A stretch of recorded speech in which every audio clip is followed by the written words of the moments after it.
Hi everyone, my name is Christina Sky and welcome back to my channel.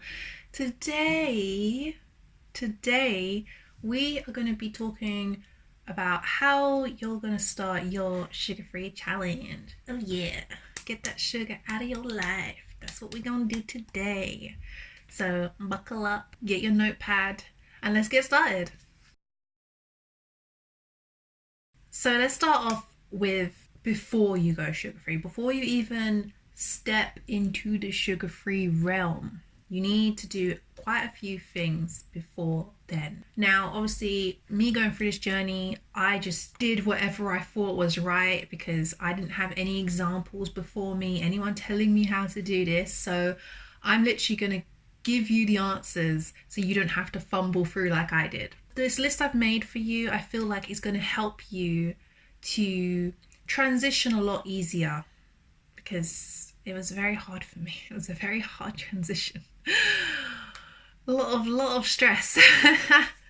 So first of all, if you watched my last video, I said that in order to start this journey, you should think about your why. Now, if you've already thought about your why because you saw that video, or you've already just know why you want to do it, then amazing. But if you didn't watch my last video, literally all I said was think about your why, because your why is going to be the reason why you stay motivated and keep going through this treacherous journey. Secondly, it's very important that you identify with yourself exactly what you mean by sugar-free. Now, everyone might say, oh, but sugar-free means one thing. It means you don't eat sugars, blah, blah, blah, blah. However, this is your life, yeah? Just because I did it one way doesn't mean you have to do it the exact same way. It's not like I've patented a specific diet plan for you. It's literally, I decided what I didn't want in my life and I took those things out. One thing I do have to say when you do this is that make sure you are eating whole food natural sugars. So I'm talking about fruits and vegetables, because the body actually needs some form of sugar to function. So your organs cannot function without sugar. They will just break down and not be able to work. So yeah, you got to really think about what you want to take out. Some people, when they say sugar-free, they do still include things like the nectars and the maple syrups and stuff like that, but I don't include those because I know that I would freaking have a hard time not eating other sugars. I just had to strip it all away to kind of just break my craving barrier. So identify what your sugar-free is and write it out, stick it on the wall and stick to that as your plan, okay? Your plan of action, your new lifestyle. So thirdly, I think this is very important to state. Only start this journey to sugar freedom if you are 100% ready. You could be 150, you could be more than 100, you could be 1,000% ready, but don't start if you have some uncertainties. So being just a small bit unsure is the gateway into temptation. Basically, temptation can easily creep in if you are not 100% ready and determined to do this. So 100% determination is key to success. I understand that some of you still may be unsure and you may need to kind of have a think about it and go back and come back and do this and that. Listen to the next point. The next point may help you through that. So the fourth thing I suggest you do before you start this journey is to watch my previous videos, other people's previous videos on their experience of going sugar-free. There is a couple out there. There's not a lot of people. Some people have done it for like a day, a week, a month, and then that's it. Like, I feel like there's only a few people I've seen online that have actually made this a lifestyle and they don't touch sugar at all. I think a lot of them do have sweeteners and syrups and stuff, but I don't know anyone who does it the way I do it. But yeah, so you can watch my experience, you can watch their experiences, and it can kind of just give you some insight into what you're going into. It's always great to see what happened to other people. Like back in the day, they fed apples they found in the wild to certain people. They saw that the freaking apples killed them because they were poisonous or something. There you go, you know that experience. Don't touch that apple.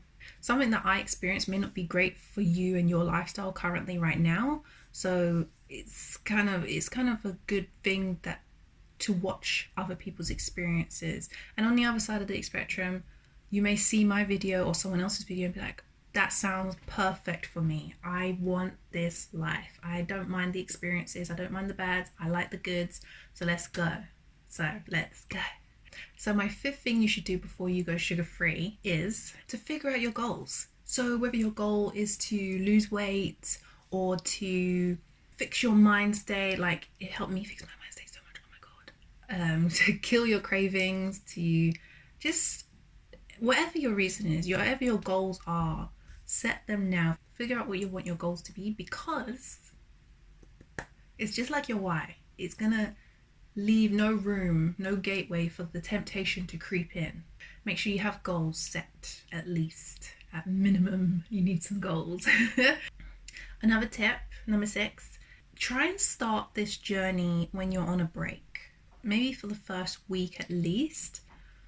I say this because from my experience personally, it can be very, very tough. It can be very stressful, and you can find yourself just not feeling so great. And in the first few weeks, you can feel basically the body goes through a process when you first quit, and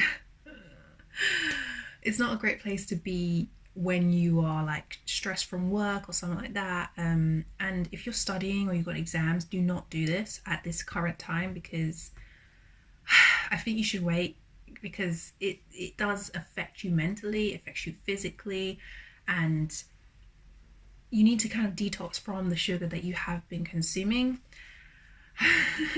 So please wait until maybe like summer break for people at school, or if you're at work, maybe you have like a holiday coming up or a couple days off, maybe a long weekend coming.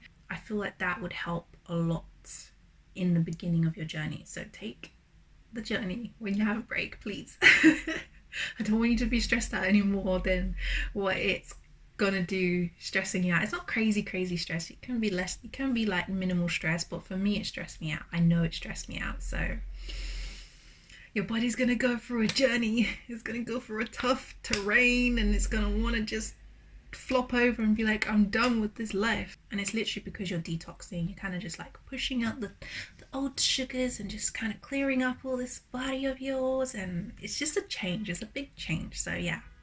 Now this next one, this will help you immensely, I feel like. So if you have close ones or loved ones, prepare them. I mean, you can do it in quiet, you can do it in, you know, without telling anybody. You can easily just go and do it in secret. But one, I feel like it can keep you accountable for your actions and really think about the choices you're making when you're eating. And two, you're preparing them, so it helps you in a sense as well. Basically, a lot of people have a hard time with change, and it may not be them changing, you're changing your life, but because they're close to you, it can affect them as well. Diet is, you know, this is a lifestyle. Diet and lifestyle is like changing that altogether.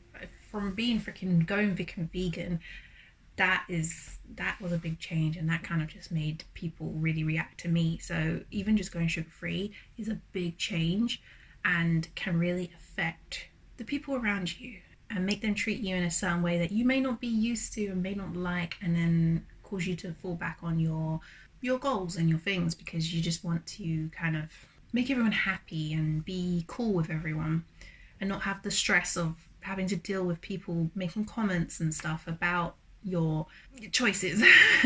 People can be mean about these kinds of things, so go to them in a way that shows you love and care about them, and you would really love if they didn't pressure you or push you in certain ways to kind of break your new lifestyle in half, and just they don't have to join you, just to kind of just like help you along, or not even help you along, but not to hinder your progress either. And loved ones can hinder your progress, close ones can hinder your progress, trust me. And lastly, I recommend that you read some books. This is optional, you don't really need to go there. I only started reading these books recently. Let me just go and get them. So yes, these books. I haven't actually read all of what's in these books. I've read bits and bobs, and I'm just like, wow, I'm already amazed. I'm learning so much. And I started reading these maybe a year into my journey because I felt like I needed more motivation. I needed something to keep me going, even though I'm like kind of already in there. I was in there for a year, but sometimes you kind of just want to just slip back. It still happens years later. So I got these books to kind of just be like, let me educate myself more. I haven't read it or done anything to do with sugar-free stuff recently, so I need that kind of extra info to kind of get me there. So here's one book, which is a pretty good book. This I don't think they make them anymore, so I got this like second hand, which is good for me because I don't like the whole making new stuff if it's not necessary. And this one comes from the movie, the documentary That Sugar Film. So it's That Sugar Book, and it's so good. It's colourful, it's got recipes, but the documentary with this guy was so good. It really just kind of just made me feel like, yes man, you are doing well. You're making me not want to eat that sugar. So this guy here, but yeah, there's some books. I have like links to more books. I don't know if it's just these three. I think I might have more. I can't remember where they are though, but I have links down in the description all the time anyways, so you can check those out and maybe have a little read if you want to. So yeah, let's move on to how and what you need to start your journey. I've decided to put the rest in a part 2 because this might be a bit too long for people to watch all in one go. I hope you enjoyed this video. I hope it was very informative anyways, and if there's anything you do want information on, just comment down below and I'll either comment back or I'll make a whole video about it depending on what you ask. Sugar industry's gonna hate me. Let's make them hate us. Let's make them make new food. Anyways, make sure you subscribe. Let me know what you think. Let me know if you're joining in, and I will see you in the next one. Love and light.